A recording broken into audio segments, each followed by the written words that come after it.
and welcome to PPC Live The Podcastt. I'm your host, Anu, the founder of PPC Live. And if you're used to hearing advice from PPC experts about how to ensure that we are keeping up with the ever-changing landscape, don't worry, you're still in the right place. But instead of relaying what the PPC experts are saying, I'm bringing the PPC experts to you. Every week, I'm bringing a different PPC expert about their biggest F-up, but also how they turn things around. We never leave things on a defeated note. And yeah, we'll be sharing what has been disappointing, who was the person that really helped us out, who discovered the error, because that's always it can be a bit of a biggie. Today, I have the delight of interviewing Nils Rooijmans, who is a scripts expert. This is someone who has made his living pre-COVID of being able to work anywhere in the world because he knows how to automate his paid media accounts and just to do all the checks that needs to be done on a daily basis so that there's not too much spend or too little spend or conversion tracker is not working or ad copy that should be paused isn't still live and so many more. So many of us in the industry have been doing paid search management so much better, and paid search management has been so much easier for us because of the scripts that Nils has created for the industry. But yeah, as he says, and as you'll hear him say, this level of success doesn't come without errors, without mistakes, and he's going to be sharing one of them and one of the oversights that he made in terms of onboarding a client, and how that led into an F-up that led into possible lost revenue, and even lost budget. So yeah, let's go speak to Nils about that. Hello, Nils. Welcome to PPC Live The Podcastt. Hey, Anu. Thanks for having me. It is so my pleasure. It is so overdue. I feel like I even need to, give you an apology of how I did not ask you to be on the show before now. It was Nils that got into, as you could say, got into my DMs, got into my emails going, Anu, podcast, when are you having me on? I was like, now, never, no time like the present. We couldn't have Nils on this podcast too soon. So I'm so delighted to have Nils joining us.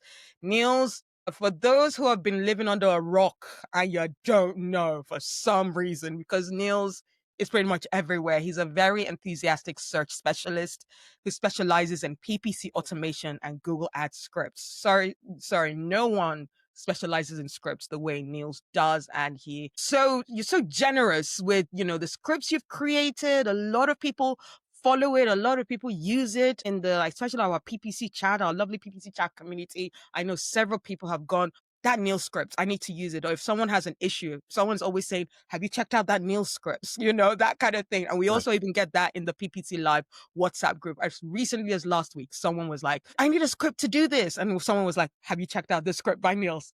It happens so often, and I'm so delighted that Nils is here to share firsthand his experience. And Nils continuously gets voted as a top 10 PPC influencer, and he got voted on it for 2025. But yeah, he's very much here to make businesses grow by helping get clients at lower costs.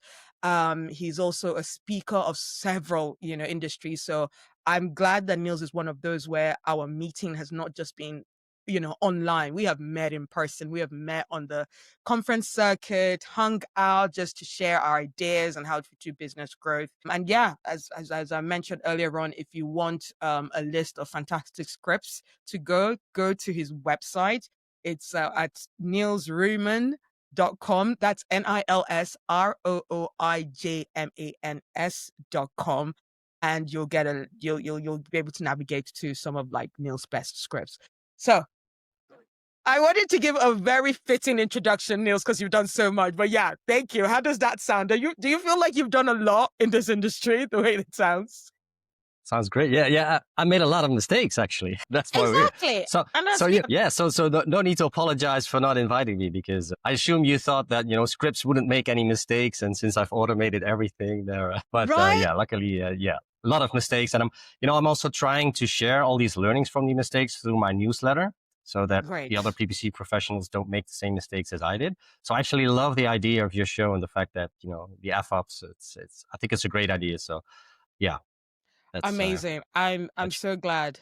I'm so glad to hear that. And a very fun fact, Nils takes the digital nomad life very seriously. I think he's always saying that, hey, the point of our job is the fact that all we need is a laptop and an internet connection. We don't really need to be tied down anywhere else. So yeah, Nils is one of those that is always traveling some very interesting spots. I won't even be the one to say, Nils, where are you joining us from today? Today I'm on the island called Curaçao, which is in the Caribbean. It's a Dutch island, part of the Dutch kingdom. It's pretty close to Venezuela. Nice. So yeah, the sun is shining, 30 degrees Celsius, a light breeze. Amazing. I was telling Nils that earlier before we started recording, and I'm so jealous, but I'm also happy that his background isn't like of the beach, of the palm trees, which it very could be. It so could be, unless I'll just be distracted. So thank you for choosing a very considerate background for this recording. I also find it very interesting that Nils lives on a boat. It's usually parked in Amsterdam, because that's where it is. A houseboat. Yeah. So the houseboat, basically it has a static location. So it's not that I move around, but yeah, it's on the canals in Amsterdam. And I love it. I love Amsterdam during the springtime, the summertime, just not so much during the winter, because yeah, the Dutch winters aren't real winters anymore anyway. So it's mostly gray, rain, windy. So that's why, yeah, I love traveling to this area, this part of the world. Nice. I'm sure a lot of people are going to be there. Some of the biggest questions would be, so how am I able to get a job that allows me to travel and be able to be in a Caribbean country? So let's get to the crux of our topic. I know it's been close to 6 minutes, and thank you, Nils, for direct tangent to me back. I'm going, I know what we're here to talk about. I get it. I love it, because we are here to talk about F-ups. As Nils has also already mentioned before, he's had his share of mistakes. We don't want to be, I don't want to be part of an industry where it's only, I got 100K clients today, I got £1 million in revenues, wins. And, even as we said earlier on, Nils is noted as a top influencer, top PPC marketer in our field.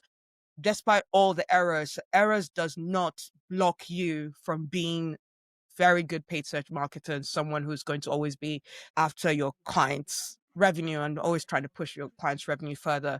We never leave things on a defeated note. So it's going to be not just about the F-up, but how things got turned around so that you don't make the same mistake. So let's get straight into our topic now. Without further ado, Nils, what is the F-up you want to share with us today? Yeah, it's an interesting one. It's like roughly 4 months ago, an existing client of mine acquired a company. It's a client that is in the airport parking services, and they took over another company, which was already running a small Google Ads account. And my client, they basically wanted us to manage the account of the new company as well. Yeah. But they didn't want to pay extra money for it. So we were like, sure if we can include it in our current agreement, but we'll see what we can do. So we took on the account, but basically decided to migrate it slowly to our existing setup for the account that was already running. So the new account, we sort of left it on its own and we didn't pay that much attention to it. The client agreed that we slowly migrated it to a new setup. And then after 6 weeks, we slowly noticed that for some reason, the number of clicks went down dramatically. And also conversions went down. We didn't know what was happening. So of course we went into the account. We started looking at the data, and we noticed that a few days prior, conversions dropped to zero. We're like, to zero? What happened? The client didn't call us, as in there were still bookings, reservations for these parking spots were still being made. The website was doing fine. We tested conversion tracking with the Google Tag Manager and the preview. Tags were being fired. Data was sent correctly to Google. We didn't understand what was happening, but Google reported zero conversions. And then I decided to have a look at all the emails Google was sending to the inbox of that Google Ads account. And there was an email stating that the consent management platform wasn't implemented correctly. And if we didn't take action, they would stop allowing conversion tracking for this domain. And that is actually what happens. We were very ignorant. We didn't read the emails from Google, and we were relatively slow in responding to the issue. Yeah. So the end result was that because of conversions weren't being tracked anymore, Google's smart bidding algorithms thought, okay, I'm buying clicks. They're not converting. We're not meeting our target. So let's reduce the CPC bids, right? So slowly the traffic has been decreasing. Conversions were still there. They just weren't being recorded. And so smart bidding just, they scale down the campaigns to almost nothing. Yeah. So yeah, that was not good. Yeah. So the biggest mistake there was like you were getting comms from Google, but no one was paying attention to it. And I know we do get the whole sometimes Google is bugging us too many times, and it's usually, spend more. You need to do an auto recommendation. And we tend to be like, okay, no, I know my client better. So, leave me alone. So Exactly. was that kind of like the trap you fell into, that this was actually the one time you should have listened to Google? Exactly. Yeah. It's like us being very arrogant and saying, no, it's Google again, just ignore it. And to be honest, since we decided to slowly migrate it to the new setup, we didn't have many checks in place. So normally I would, if I onboard a new client, one of the first things I do is I install a lot of scripts, or I make sure that my scripts monitor the account. And then we migrate the accounts to a setup that fits with these processes that I always have in place. But yeah, for this client, we didn't. For this account. Yeah. So that was a thing that in hindsight, we should never allow the client to have us manage the account without doing a proper onboarding. Right. So that's basically the biggest mistake that we make, or the root cause of all this. Yeah. That's actually also one of the advice that I would give to the listeners, is that first, of course, fix the issue if it shows up.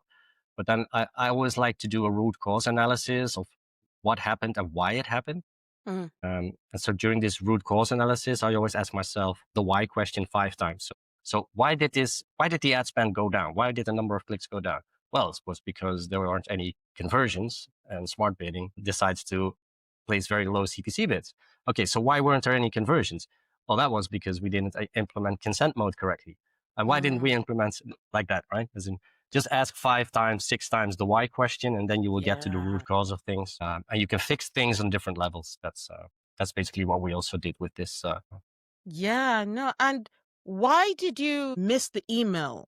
Would you say, like, throwing a why back to you, if you don't mind? I'm not trying to be like, oh, you said this, or I'm saying that. Like, why did you and I think you touched on it, but why did the Google alert get missed? Right. Yeah. So that's the root cause, actually, because there were 2 factors involved. The first one is that since we didn't do proper onboarding, me and my team, we also didn't really own the account the way that we own the real client accounts that we manage. So there wasn't anyone responsible for actually checking the inbox for that account. And also, the other thing is pure arrogance, in the sense that, okay, it's Google again. Yeah. Let's not waste money on these emails from Google, because most of the time they're just, we know what they are. Yeah. But that is not good. Yeah. Lesson learned. Don't be arrogant, especially not when it comes to GDPR and consent mode and compliance. Because, to be honest, also in hindsight, because I did see a lot of similar messages for other accounts, and Google really didn't take any action.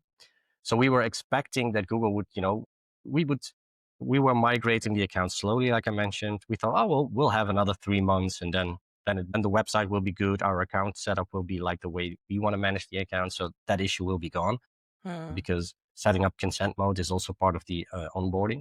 Yeah. But yeah, Google really took action.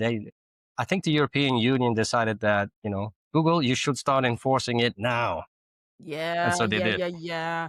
So because other people might be getting away with something that, they shouldn't be doing, or an update has rolled out and it's not quite been implemented on your account, doesn't mean you shouldn't take the right action to ensure that, all of a sudden your tracking is not going to be checked, right?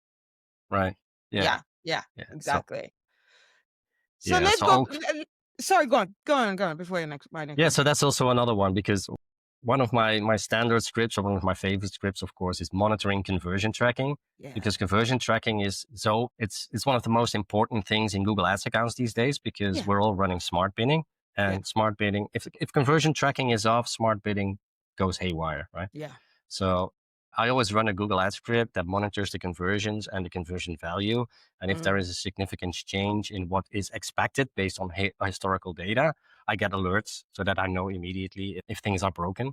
So that is also something I would highly recommend to the listener. This monitor the conversions and the conversion tracking like a hawk. Yeah, absolutely. Absolutely. Now let's bring this a little bit personal because I know you take a lot of pride in doing good work for your clients and making sure that you're doing things with integrity and you're not cheating your client in any way and you're standing by your word with clients. So like that mistake must have, knocked your confidence a bit. Did it? How did you handle noticing that mistake and you going, can't believe you fell for that? How did it make you feel?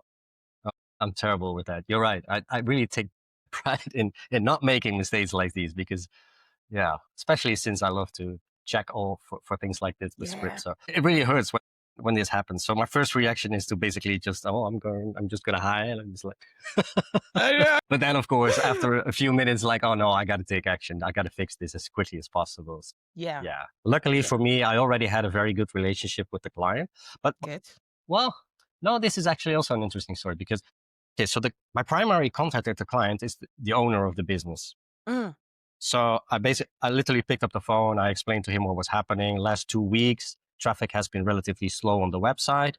Reservations were still being made, but he also noticed that there's a small decrease in the number. And I explained to him what happened. He was like, I don't know, but we didn't spend as much. No, also the Google ad spend went down as well. So I said, okay, you were. So he didn't really have an issue with that. Yeah. But a few weeks later, when I was in a meeting with his partner, who is the more like the CFO, the financial guy, Right. that person had a different reaction. It was like, okay, so there's X number of revenue being missed due to these mistakes, right? And we hire you to not make these mistakes. So what are you going to do? I said, well, we already fixed this, la, la, la, la, la, la. And then he was expecting us to also take responsibility for the financial hit. So he was expecting that we, without him asking, would reduce the number on our invoice. And that was an interesting discussion. Okay. In the end, I played along with his request, so I decreased the number on the invoice with a certain percentage. But yeah, so that was also being aware that although you have a very good relation with your client, the expectations can be something shift. that you really need to manage in situations like this. Absolutely. Do you think that was the right call in terms of you giving them that money back? Did you actually lose their money? Because from the sounds of it, and correct me if I'm wrong, it's what happened is that you guys weren't able to track the revenue coming through. It's not that the revenue wasn't coming through, right? They were Correct. still Yeah. getting So bookings. So do you still feel like now thinking back and having more time? Because I know in the middle of like, you made a mistake. You just want to make the client happy. You want to do whatever they want. But now you've had time and maybe years after that mistake has passed. Looking back, would you still do that same thing in terms of how you resolved it? yeah, well, there's basically two answers to that because do I think that he is right in expecting us to manage the account the way that we have been managing the accounts that were, onboarded through our process and that they were actually paying the full amount for our service? Then my answer would be no, as in because when we took on this new account, the client and I, we agreed that it's going to be a slow process, because they didn't really want to pay for the new setup and the onboarding the way they paid for the prior account, for the other account. So in that respect, no. But on the other hand, it's like I've learned over the years that, from professional perspective, it's better just to own the mistake and say, okay, it's a small F up, but I take full responsibility. I'm going to fix whatever I can fix and then just move on. So, yeah. Yeah. Yeah, okay. Understandable. And that also even just leads to a better, is that client still a client of yours or Luckily, was there yes. any? Yes. Yeah, exactly. So yeah, still having a good relationship with our client, still making them good money, which is really great. Right. If someone sorry, go on. Yeah. Yes, another interesting thing, because I always try to fix things at different levels, right? Like I mentioned, first fix the issue at hand. So we needed to increase the number of clicks again so that new reservations would come through. So we switched off smart bidding. So on manual CPC, the campaigns were spending again. And although we couldn't track the conversions, of course, they were still converting. So based on the backend data, we noticed that, the quality of traffic was good. The clicks still converted. So all was good again. Yeah. So problem fixed. Yeah. As in, the main issue for the client. But then, of course, we need the conversion data in our Google Ads account. So we tried to fix the conversion tracking by fixing the consent management platform. Yeah. Didn't work. So I picked up the phone, called Google support, and then they gave us the runaround with the way it works. 7 different Google reps, technical support, the tag management support, the compliance. Google couldn't help us, and then I figured out that it's maybe a bit too technical for this session, but really sure what is happening. Conversion tracking tags are being fired. There is an HTTP request that goes to Google, and inside the URL of that HTTP request, there is the domain name of the website where you're sending the traffic. Yeah. Normally, that HTTP request would return an HTTP 200 response, meaning all good. But only for this specific domain name, it would return an HTTP 400, meaning that the request wasn't processed on the server side. Yeah. And if we change the domain name just by one single character, again, an HTTP 200 response would be returned. So on the Google side, they basically flagged the domain name, as in all the HTTP requests for this domain name for conversion tracking, just don't process them. So again, we got in touch with Google support. We explained the situation with video, screenshot. Yeah. No help there. Conclusion, Google Ads conversion tracking, we couldn't use it anymore. So the way to work around that is to either use imported conversions from Google Analytics, GA4, to set up a new conversion tracking from your manager account and track conversions through there. So that is the technical solution for this specific issue, but don't expect any help from Google. So that's a clip. That is a social media clip to give to put on all our socials of like the fix of getting around Google, Google Ads. Yeah, we know that mistake was yours at the beginning, but now you're trying to get on the fix on it, and Google are not being helpful. How do you get around that? So yeah, thank you for that fantastic lesson that people should definitely have in their back pocket, because you never know when you're just gonna have an issue that Google's just going to be a bit, quiet with you on. So yeah, thank you so much for that. So if someone has just found this kind of mistake as well, and, realized that, yeah, they've been ignoring Google for a while, maybe for a while it was for good reason, but yeah, that one of those emails, was actually some important information about an update they should have made. And, now they're like panicked. What's your advice to them? As someone who has gone through that experience, what's your advice? Yeah, so first take a deep breath and then try to fix it as quickly as possible. Make sure that, you start spending again if smart bidding has been scaling down.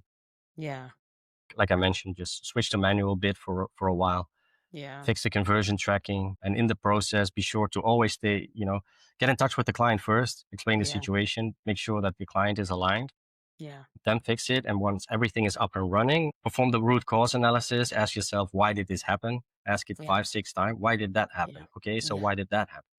Yeah. And then once you have the root cause, I like to write down a post-mortem, something from the software development world, where if software gets broken, the good developers, they always write a post-mortem explaining what has happened, what they've learned from it, and they share it with the team. Yeah. And I like to write it even for myself, so that in the future, I can always go back to it. Yeah. Which helps me stay on track by fixing similar things. And also sometimes it makes up for a good story, right? Yeah. So or a podcast episode. Yeah. There you go. It really does. No, thank you so much, Nils. And you said, I feel like, this next question I'm about to ask, you've kind of mentioned the answer to it in some ways, but in one specific way is, in this specific answer you're going to give us, is there now like a process or something you now do different that was based off that particular story? I know you say, you do a post-mortem, but that's for different kind of mistakes. But from this particular mistake that you made, what's something that you now definitely do differently? Yeah, so the root cause here was that we allowed taking responsibility for this account without doing proper onboarding and a proper audit and migration to our preferred setup for managing an account like this. I shouldn't have done that. So that kind of deal is out for the future. Yeah, absolutely. Make sure that the onboarding process and all the whys on, are taking in place, and you know exactly what needs to be done from the get-go. So what's one thing now? We're gonna, after this question, we're gonna go to talking about other people's mistakes. But before we go to that part of the conversation, what's one thing you want to now just leave people with in terms of that story, what they really should take out from that story? Yeah. So I think, next to what I just mentioned, conversion tracking, track your conversion tracking. That is basically the thing, because the importance is only going to get bigger in the future. Yeah. It's really important that stuff is working correctly. Absolutely. Conversion tracking, incredibly important. All right, let's now take the limelight away from from you. Thank you so much for sharing that personal story. Sure. But like mistakes that maybe you have seen when a new client comes on, and you're doing an audit. I'm sure you've done loads of audits in your time of from a new client account. What's one big mistake that you see, or maybe even some things that people share on their LinkedIn, and people always like to share like the stuff that they're doing in terms of like their automation or AI. What's a big mistake that you see that people are still making in 2025 that really shocks you, that you feel that we should stop doing this? Oh, yeah. I'm There's sure there's so several, many. but like maybe cut it out to one or two. Right. Well, today we're actually recording this. It's Black Friday today. It is. It is. Everybody, Yes. yeah, So we're recording this on people Black are Friday. going crazy. But one of the things that can go wrong during Black Friday, and I've seen go wrong many times in past years, is that on Black Friday, Google will try to spend a lot of money because there are a lot of people searching for mostly products. Let's just say e-com. And then the campaigns are limited by budget. So you're missing out on an opportunity. Yes. So even though they have this over delivery thing, so let's say you have a daily budget of $1,000, Google is allowed to spend twice that amount on a single day. But it's Black Friday, people go crazy, and if you have good offers, then, and you for some reason you're bidding high, then you might be spending five times as much. Yeah. So again, I use scripts for that, but so to prevent that mistake, be sure to monitor the spend during days like this. And if the spend is at, let's say, 80% of 90% of your daily budget, you want to be in the know so that you can decide whether or not you want to increase the spend. Yeah. No. So having a limited budget on days like Black Friday is a mistake. Another one would be, this is actually also related to conversion tracking. This is a few years ago. A few years ago, I onboarded a new client. And during the initial quick scan, I always like to do a quick scan in the account first. I noticed that the freelancer that had been running that account had set up conversion tracking, both imported from Google Analytics and Google Ads conversion tracking. And these were both set to primary, meaning that the reported results were roughly 100% above what is actually happening, because every conversion was double counted, right? So when I noticed that, I was telling the client, okay, are you sure you're generating this return on your ad spend? I was like, yeah, I can see it in the reports. I was like, okay, but this number is inflated. It's like they're counting every conversion twice. So that was an easy win for me. Right? Exactly. Yes, exactly. Yeah. Oh God. But that's also was an interesting mistake. Yeah. I mean, as much as even like an easy win, I feel like it's a bit of annoying when, a previous agency or previous consultant was doing that, because for a while then it's like, okay, so that means, when you fix that, all of a sudden it's counting half the conversions that they used to. Does it take a while for the client to be like, are you sure it shouldn't be higher? Because yes.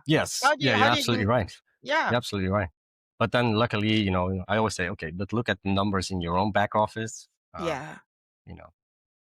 So in the end, it all worked out. But you're right. It takes a while before, the client is really convinced, because the client, of course, he didn't know anything about online marketing. No. He didn't know anything about Google Ads. He was just like, okay, this is the numbers that I get. Yeah. But, no, amazing. And also, like, that's really great. 2 examples that you've given us, 2 great lessons that people should look out for. I know, like, we're recording on Black Friday. It's by the time this is released, Black Friday would have gone, but we're still going to be in like peak shopping for, Christmas gifts also season. So those mistakes can still very much happen. And, with loads of people, going on there searching for Christmas bill, that you're counting those conversions properly. And also, your budget management is on point, because I know that update came ages ago and we threw a whole fit about it when it first came out. I feel people have kind of gotten over it, but it doesn't mean that you shouldn't keep an eye on what Google can do, and especially during peak shopping seasons, that way Google can just go crazy. Before we wrap up, I also like just talking about the theme of this podcast, about talking about mistakes and to the importance of it. And also being, the kind of person you manage, like international team, and maybe you've got team members who might be a bit afraid to make mistakes, but it's really nice. I'm sure, I hope they all listen to this episode so that they don't feel so scared, because mistakes happen. In fact, the best of us get to this our level of success because of the mistakes that have happened that we've learned from. Why is it important that we do share the stories of our mistakes? And why is it important for managers to instill that confidence of like, don't be scared of making a mistake. When a mistake happens, this is the process you should go to. Why is that it's important to have that communicated with people you manage? Yeah, good question. Yeah, it's we learn through mistakes, right? Yeah. And that's part of the process. So we should anticipate for it as well. So my team run a remote PPC agency with part-time contractors that help me manage my account. And the way I anticipate mistakes by my team and myself is that, first of all, the scripts, they monitor the work. But then I always like to have a second pair of eyes that is capable of judging the work of the others. So we basically look at each other's work and see if any mistakes have been made. And if a mistake has been made, then the other person can fix it and explain how to fix it to the person that made the mistake. So another thing that I would say is that I like to encourage a culture of the fail fast, fix fast motto. So just be experimenting, be testing, just make sure that, have sort of like a scientific hypothesis before you start testing things. Yes. So what is the result you are expecting? How would you monitor that result? And how would you act if that result didn't play out? Yeah. And if you have that in place and you anticipate for both the positive and the negative outcomes, then failure is actually a very, very good thing because you learn a lot from it. So yeah. Absolutely. I love that phrase you just said earlier on. Fail fast, fix fast. That's Fail it. fast, That is fix the fast. key. Yeah. I think it was a design company that came up with that. It's not my own, but yeah. fail It's a fast, branding company now, of course, that did it. But yeah, no, I love it. I'll see if we can track down the branding company that did it. Because that's really a great phrase for everyone in advertising, whether you're everyone in marketing. We're always testing something. Something could just come out of the blue of, you've done this 1,000,001 times before, and then just this one time, something just puts a spanner in the work. And, a whole mistake, it makes a whole mistake out of it. And there'll be good reason. Again, put your scientific, hypothesis as to what you're trying to achieve. If you just did something without thinking about it, that's actually the biggest mistake. That's an unforgivable mistake. If you're like, you don't know why you were doing that. You don't know what you were trying to figure out. If it's clear that you had a pathway of what you were trying to figure out, what your hypothesis is, even if it ends up being a mistake and something fails and money is lost, you have a path. You have the path to correction. As long as you have a path to correction, it's always a learning curve that is worth going on, for sure, I believe. Did you agree? Yeah, 100% is that's, our world is changing constantly, especially these days with the development of AI. The Google platform is changing continuously. New features like AI Max, just don't turn it on. Start thinking about, okay, why would this be interesting to test in this account? Yeah. Don't just turn it on. I mean, we should always be testing, but always be testing. ABT. That's the acronym for Google Ads. ABT. Always be testing. Yes. That has been said. That one definitely has been said several times over. But yeah, it's a good one to always remember. Nils, this has been a fantastic talk. So filled with so many learnings. My brain is that for like the person on social media. Which one am I going to take? I'm not even sure. There's just so much knowledge that you've thrown at us today. Really grateful. Great technical knowledge. This is what we need. And we're so excited for you to do more of that on the 5th of February when you're joining us live for PPC Live, our first event of the year. I'm so excited. Yeah, I'm sorry. It's probably not going to be as hot as in the Caribbean. So soak up as much sun as possible and bring some sunshine to us when you come in February. We'll be looking forward to that. We really will. But before we leave, our last question to round up this fantastic conversation. Nils, if your career were, if your PPC career were a movie, what would the title be? Yes. I saw the question already. Yes. So if it's okay with you, I'd like to make it a book, the title of a book. Sure. And you already mentioned, like, I love traveling. I love PPC because it allows me to work from anywhere, anytime I want. And I basically, the reason that I succeeded in doing that has for a big part to do with a person that I met back in 2002. Okay. 2004, sorry. It was in San Diego. I was at O'Reilly eTech event, and then there was this guy on stage talking about how he used websites to sell supplement. It was like it sounded sort of like a get rich quick scheme. Yeah. To be honest, I didn't really take it that serious. But then I met this guy later that same day in the gym, and he was exercising like a robot. I was like, what is he doing? And he was logging everything in his book. So I got into a chat with him. That guy was Tim Ferriss. Okay. And Tim Ferriss, he published a book. I'm sure many of you know the title. It's called The 4-Hour Workweek, where he basically explains how he created this business that allowed him to live a lifestyle where he only needed to work for 4 hours. 4 hours. Give and take. Yeah. And make more than enough money to facilitate that lifestyle. Yeah. And I was really inspired by his story also because around at that time, I was in a transition from being employed to becoming an entrepreneur. Yeah. And I basically decided to read the book and take on a lot of his lessons. And based on that, I sort of like created this lifestyle business that my current agency is. It allows me to spend a lot of time, doing the things I love next to PPC, of course. Yeah, absolutely. So that was good. So I would say the title would be the 10-hour PPC week. There we go. The 10-hour PPC week is going to be the title.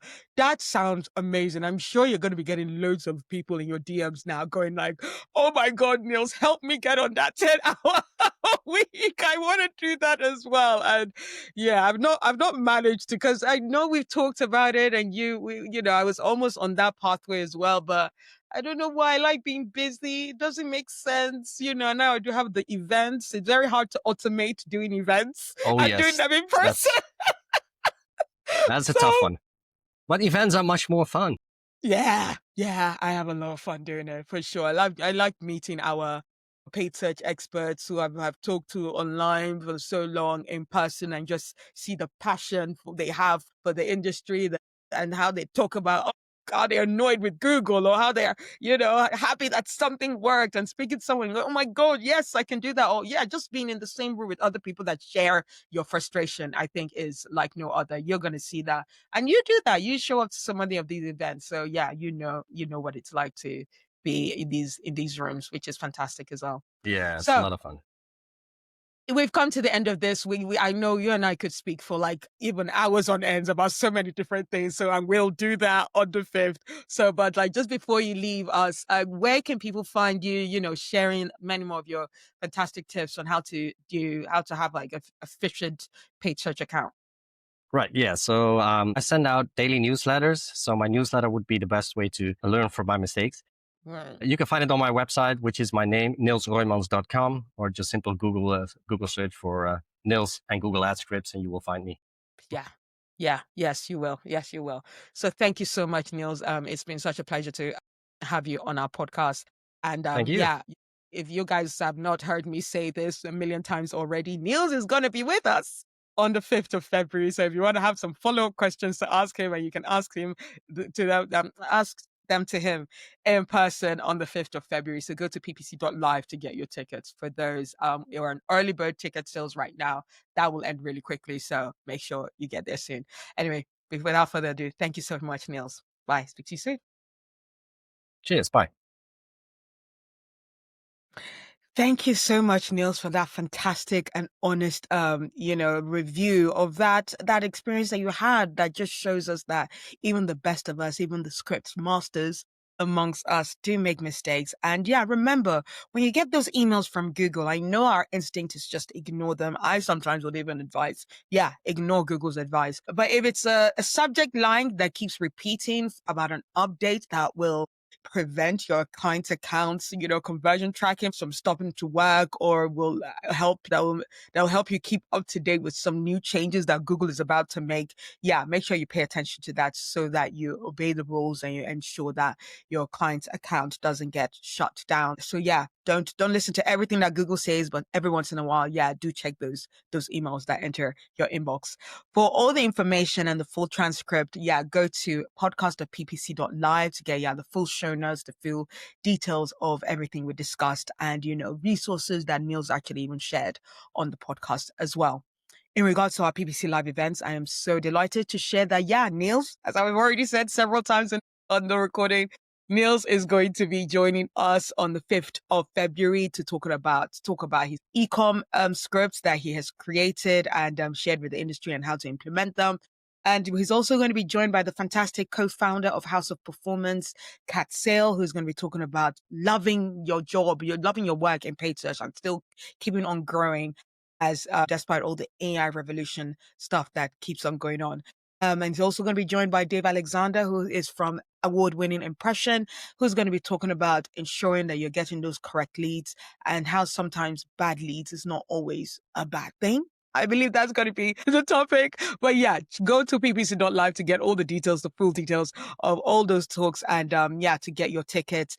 Early bird sale is on. That's going to end on December the 22nd. That's been an automatic, feature that I have set in. So there's no, once it's gone, once December 22nd goes, that's it. Full price tickets, but that will still only be £49. So is it really that bad? So hopefully we'll still be getting ticket sales coming in before and after that date. So yeah, go to ppc.live to get as cheap a ticket that you can afford. So yeah, before I leave you as well, I'm delighted to share that I am doing coaching. I'm taking on coaching clients for people who just feel stuck in their career, feel stuck in their jobs, and just don't know how to get ahead, or trying to get a salary increase, and you just don't know how to come across that conversation. That is something I secured for myself as recently as this year during the time where redundancies were being made. So yeah, I know how to get you through that hurdle. So get in touch with me. Go to themarketinganu.com to get your personalized plan, how to ensure that you're getting ahead in the industry. I hope you have enjoyed this show this week, and I look forward to bringing more PPC F-ups and triumphs next week. Thank you. Bye.